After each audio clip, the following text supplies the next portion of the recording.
इसायास का ग्रंथ अध्याय 10। यहूदा के नेताओं को अभिशाप। धिक्कार उन लोगों को जो अन्यायपूर्ण कानून पारित करते और अत्याचार को विधि सम्मत बनाते हैं। वे दरिद्रों के अधिकार छीनते और पद दलित जनता को न्याय से वंचित करते हैं। वे विधवाओं को अपना शिकार बनाते और अनाथों को लूटते हैं। तुम दंड के दिन क्या करोगे जब विपत्ति दूर से आ पड़ेगी? तुम सहायता के लिए किसके पास दौड़ोगे? तुम अपनी संपत्ति कहाँ रखोगे? तुम बंदी बनकर गर्दन झुकाओगे या युद्ध में खेद रहोगे? फिर भी उसका क्रोध शांत नहीं होता, उसका हाथ उठा रहता है। असुर का दंड। धिक्कार असुर को, वह मेरे क्रोध की छड़ी है, मेरे कोप का डंडा है। मैं उसे एक विधर्मी देश के विरुद्ध भेजता हूँ। जिस राष्ट्र पर मेरा क्रोध भड़क उठा था, मैं उसे लूटने और उजाड़ने, उसे कूड़े की तरह रौंदने के लिए असुर को भेजता हूँ। किंतु वह ऐसा नहीं समझता और मनमानी करता है। वह सर्वनाश करना चाहता और असंख्य राष्ट्रों को मिटा देना चाहता है। वह कहता है, क्या मेरे सब सेनापति राजा नहीं?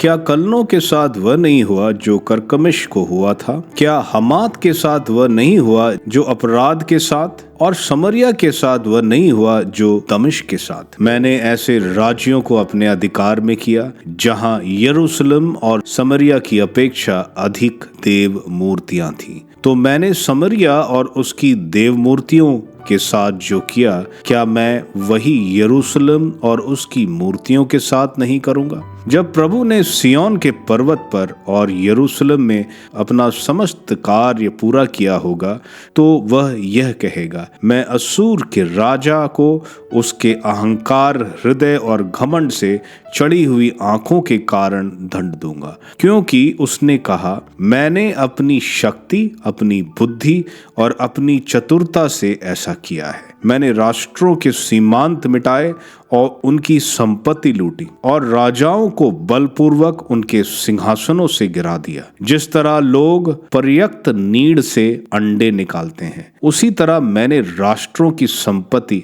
हथिया ली है। मैंने सारी पृथ्वी को अपने अधिकार में किया। किसी ने पंख तक नहीं फड़फड़ाया या चोंच खोल कर ची ची तक नहीं की। क्या कुल्हाड़ी अपने चलाने वाले के सामने डींग मारती है? क्या आरा अपने को आराकाश से बड़ा मानता है? क्या डंडा अपने चलाने वाले को चला सकता है या लाठी उसे उठा सकती है जो लकड़ी नहीं है? इसलिए विश्वमंडल का प्रभु ईश्वर असुर के हृष्ट पुष्ट लोगों में रोग फैलेगा और ज्वार प्रज्वलित अग्नि की तरह उनका शरीर गलाएगा। इस्राएल का प्रकाश आग और परम पावन प्रभु ज्वाला बनेगा। वह एक ही दिन में उसका कटीला झाड़ झंखाड़ जलाकर भस्म कर देगा। जिस तरह रोगी का शरीर छीजता है, उसी तरह उसके वनों और उपजाऊ भूमि की शोभा पूर्ण रूप से नष्ट हो जाएगी। उनके वनों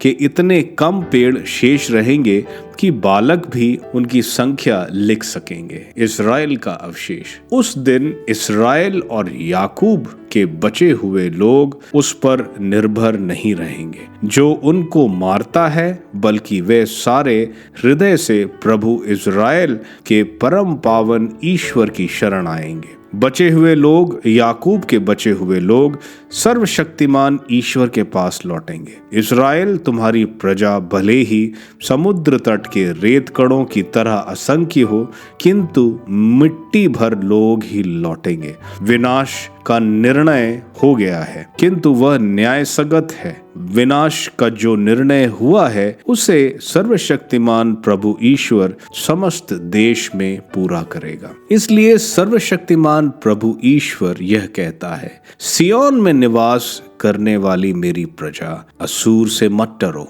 जो तुमको लाठी से मारता है और मिस्र की तरह तुम पर डंडा उठाता है। बहुत थोड़े समय के बाद तुम पर मेरा क्रोध समाप्त हो जाएगा और तब मेरा क्रोध असूर का विनाश करेगा। सर्वशक्तिमान प्रभु उसे कोढ़े लगाएगा, जिस तरह उसने ओरोब की चट्टान के पास मिदियन मारा था, और वह समुद्र पर अपना डंडा उठाएगा जैसे कि उसने मिस्र में किया था। उस दिन असुर का बोझ तुम्हारे कंधे से उतरेगा और तुम्हारी गर्दन जुए से मुक्त होगी। असुर का आक्रमण। वह आयात पहुंचता है, मिग्रोन पार करता और मिक्शाश से रसद रखवाता है।